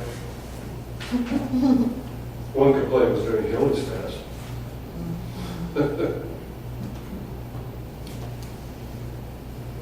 Rush hour, Lindsborg. Here's the definition. We have a traffic reporter now. Have we talked to the design review board? Do they think that they have a good outline of what's okay and what's not? No, I just assumed that they have a good idea, that's why they were appointed up there. When I did the vetting of that, I was just Yeah, and I went through the whole process that I went through. I feel very comfortable with their capabilities. That's a good question. Roll call, please. Okay, Becky? Yes. Emo? Yes. David? Yes. Cory? Yes. Rick? Yes. Betty? Yes. Kelly? Yes. Thank you. There's a companion ordinance reducing the fee, which was a thought that maybe would make it a little easier to, a little cheaper, but not nothing for free. But reduce the owner's fee of $50 to $25, and that is in the form of an ordinance amending the fee schedule. What is your desire on ordinance 4974? We adopt ordinance 4974. Second, Been moved and seconded. one question, Yes. and is that's an annual fee, and is that, I mean, if this is adopted, everyone's going to be assessed $25 in September, it's in January, or is it whenever they're applied, so it happens 12 months out of the year When they apply, when they apply? Thank you. not account. Additional questions? Corey? Just follow up on that. So then the next year, is it on the anniversary date or? You know, we will probably go out and try to obtain a number of brand new licenses. Oh, so they reapply every year, Yeah, it's $25 a year. but the whole process starts over every year.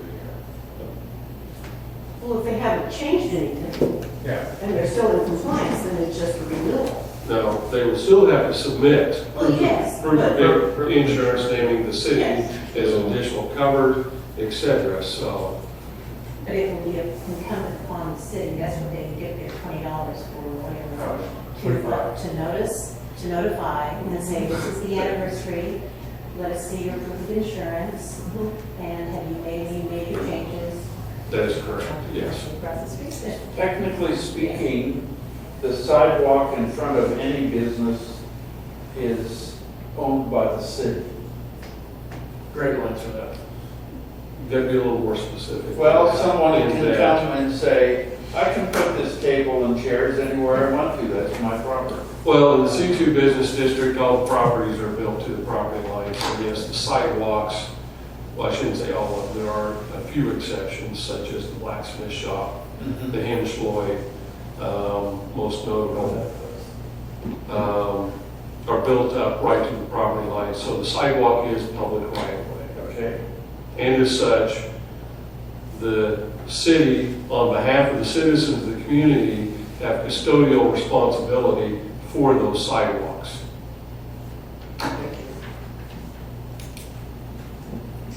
Yes. That was a lot of Bill speak there. I hung out with her over the weekend. Any additional questions? 4974 ordinance? Roll call, please. Kelly? Yes. Betty? Yes. Rick? Yes. Corey? Yes. David? Yes? Leo? Yes. Becky? Yes. Thank you very much. Thank you. Item M, There is a typo on the ordinance. Street save. Instead of save.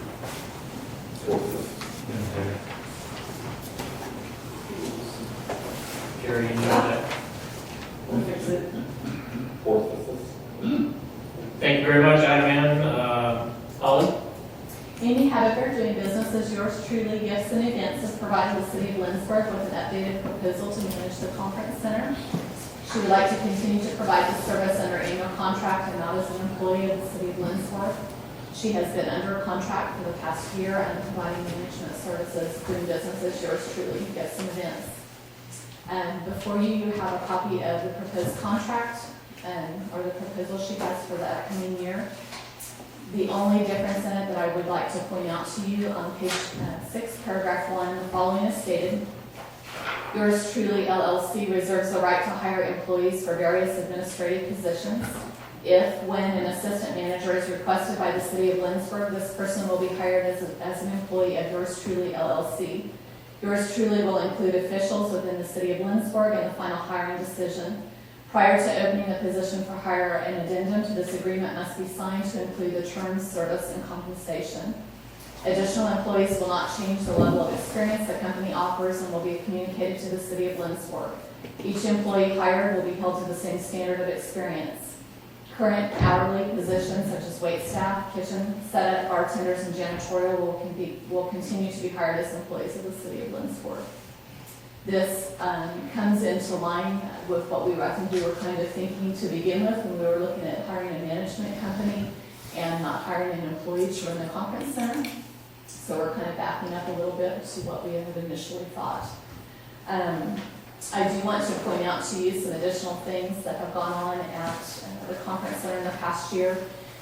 Our current contract states that Amy will work a minimum of 30 hours a week. Currently, estimating based upon what she has been working, she's working approximately 36 and a little over a half hours a week, so she is more than fulfilling that part of her contract. These hours do not include time spent answering the phone, emails, researching sales, and sending proposals outside of the office. If Amy is not in the office, she does take a cell phone with her, and those phone calls from the conference center are forwarded to her. She takes those phone calls when she is not in the office. It is not unusual for her to come in on weekends and take care of business on weekends if necessary, even if it's us meeting with a client for an upcoming event. Sales accomplished approximately 35 of the 58 events that were booked in 2015 were booked by yours truly. Currently, 64 events are booked for the 2016 year. A bulk meeting contract was established that allows repeat customers to book more than one meeting with a single contract. The meeting dates are subject to conference center availability. The reservations are on a use it or lose it system. A lead tracking system has also been created for sales. Staffing during the first few months of the 2015 contract, staffing was inconsistent and they lacked training. Training took place in the beginning of the 2015 contract to cover management expectations along with food and disaster safety. Over the past year, staff has become consistent to the point of a month's worth of shifts will fill up within a few hours that the schedule is posted. Staff is on time and they are hardworking. Rarely does scheduled staff cancel or fail to show up. They work hard without being asked to do so and do a great job interacting with guests. There is almost no turnover in staff. Office efficiency, we believe, has changed a lot in the last year. The system to schedule staff was evaluated and has been refined to be more efficient. And although it is still very time consuming, it just happens in a lot better way.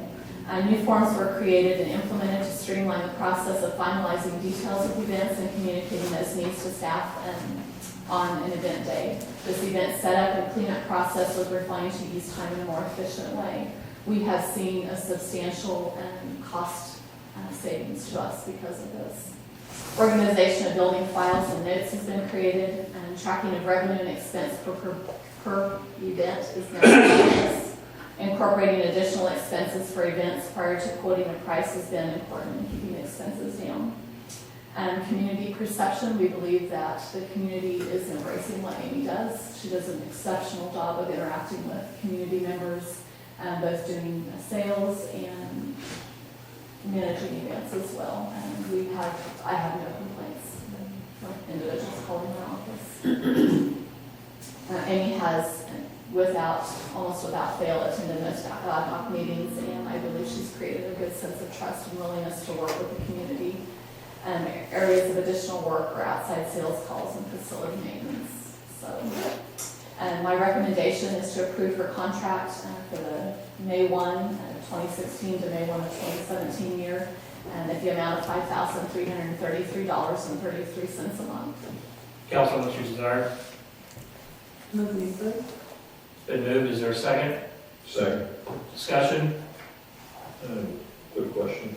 On the section on the budget, I'm a little confused. It says that yours truly would take responsibility for the operational budget of the facility, and then the budget for this facility will be the city of Lindsborg responsibility. I'm a little confused with that. We determine the budget as the city, but she oversees the management of how those funds are spent. And that's just on the expense side or revenue and expense side of taking the responsibility? That's, so when we set a budget, does that include revenues and expenses then? Yeah, we set the revenue and expense, but yours truly would be responsible for the revenue side as well as. Yes, she looks at revenue. And so does she have input gives recommendation to city staff and to council as well. I just want to make sure it's a reasonable amount that we budget. Such as looking at prices that we're charging for things, such as looking at what we're looking at ahead for what we charge for facility fees. Things Well, I was like that. thinking more She does going give towards that. if you have a budget for the year, however many thousands of dollars that she has input, and I can put that together, at least saying that's reasonable. Yes, she has looked at that with us. She's involved in the budgetary process through the CDD office. Yes. And the auditing for this same budget and expenditures and receipts still goes through the Yes. regular business office of the city? Yes, it does. We handle all the billings. Yeah. And the invoicing for, well, Amy invoices, but payment of invoices, things like that. So all revenues and expenditures flow through the city of Lindsborg. Holly, the fee from last year to this year, is that the same? Thank you. Additional questions? I just comment that my personal dealings with Amy and her staff have been extremely positive. She's done a really great job. I liked it. And from what I hear off the street, very complimentary, so I just like to thank Amy for her efforts.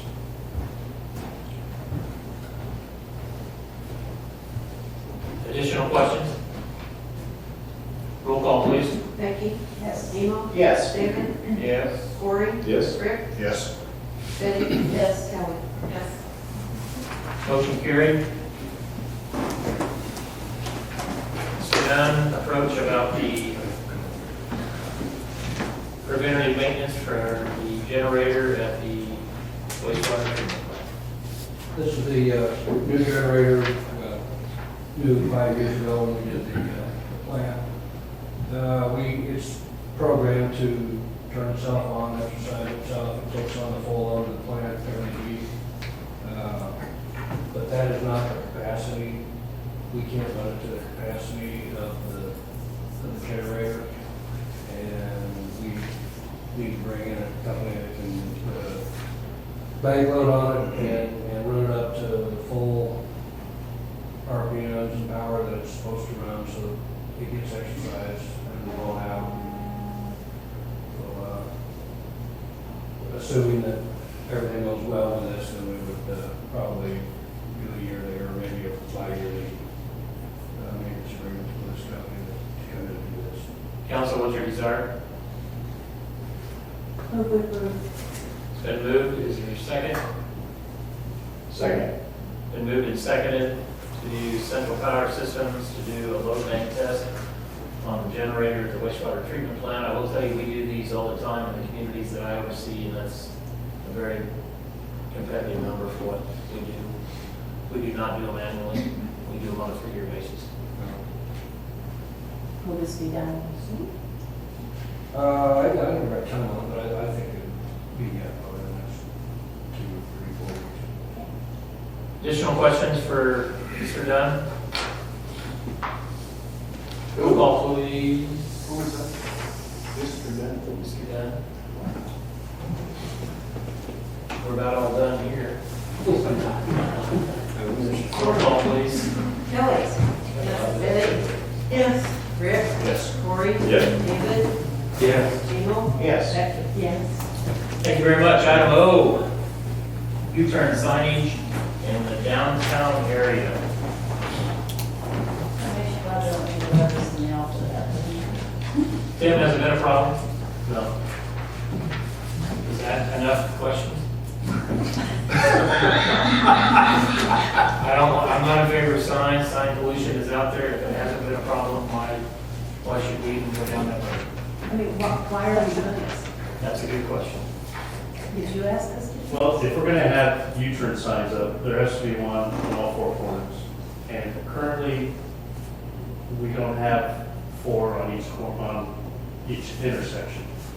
Lincoln and Main has none. We have 3 over here, we have 2 over here, 1 over here, 1 at Little Gotten. If you want them, we gotta put 1 on each corner. Otherwise. So I'm just saying,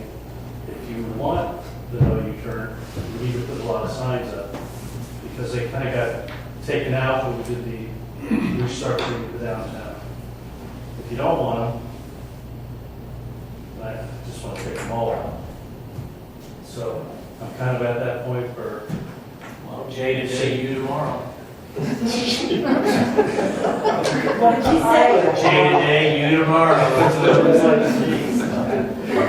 Just when people, like, people pull out their messages. Answer Betty's question. Is that illegal? What was well, Betty's if there question? were no U-turn signs at each corner of that intersection, No, this is in the middle of the block. That's a J turn. that's a U-turn. Oh, in the middle of the block? The J-turn is when you just pull into a parking stall on the other side. This is like, you know, you Back out and walk through. and that's what everybody does, because they're heading out to Island 35 to leave town. And most of the people that we actually catch, making U-turns are people from out of town who just have no idea. Or aren't paying attention. Signs or no signs, are U-turns still would be illegal? If you put the signs at each corner, then I would feel that it would be meeting legal I criteria. don't know, does the traffic manual require them on all four corners? From my understanding, it does. You know, I don't know, but I would think if you have diagonal, have two at each intersection, one would be visible no matter which direction you're heading. I would think that would be sufficient. But I haven't looked at the uniform traffic signage manual. Yeah. I think you have to have one at the beginning of each block. I'm just talking about a particular intersection.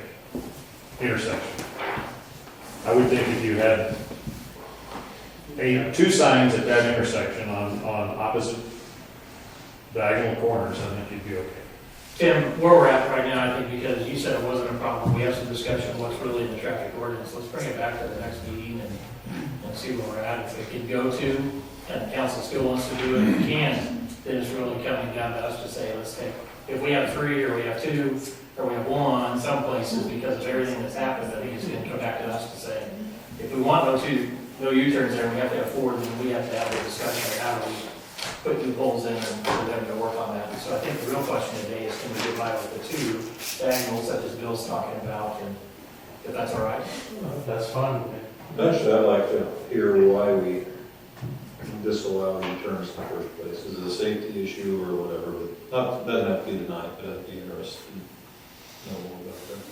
Well, and I think it's like Swenson, and they have the no U-turn signs there.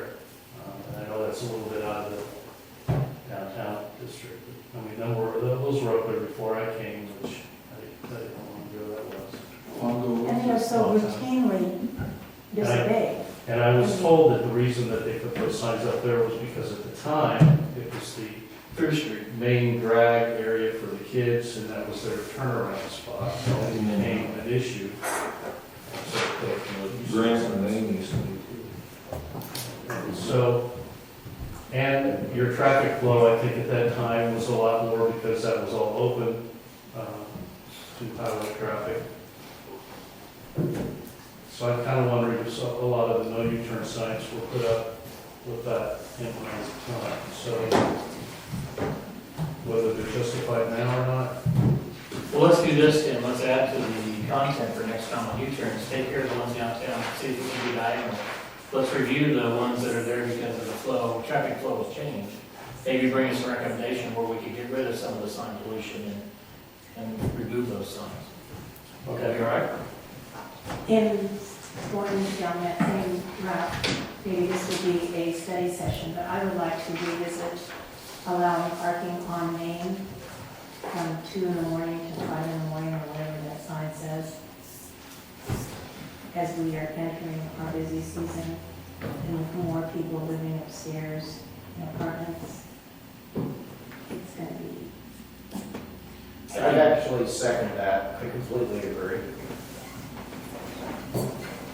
There probably needs to be some kind of ordinance though about vehicles not being able to be left out there for more than 24 hours or something in a row or something to keep people from permanently parking there, but yeah. The issue, I think, has been the street sweeping of the sand and the. Yeah. But that, I'm sorry. And I think one of the other issues where they were concerned that you get a lot of tenants who would take up a lot of customer parking. Already do. Do you ticket them now if they're out there from 2 to 5?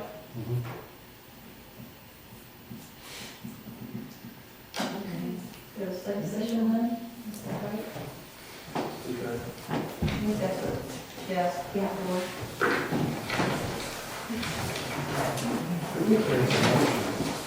Item 11, Mr. Mayor, I move we go into executive session to discuss matters related to non-elected personnel and to include the city attorney and city administrator. Return to regular session in 10 minutes, 8:35.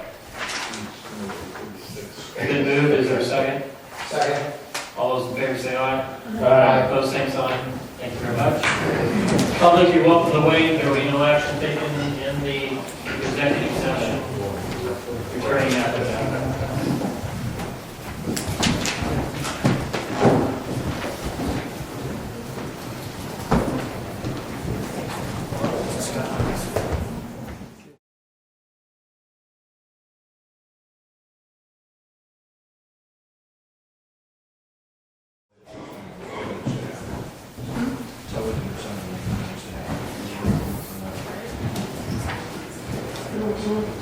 Yeah, sure.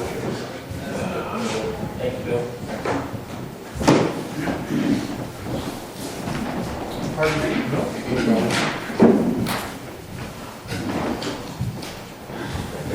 Becky, need a little fire over there?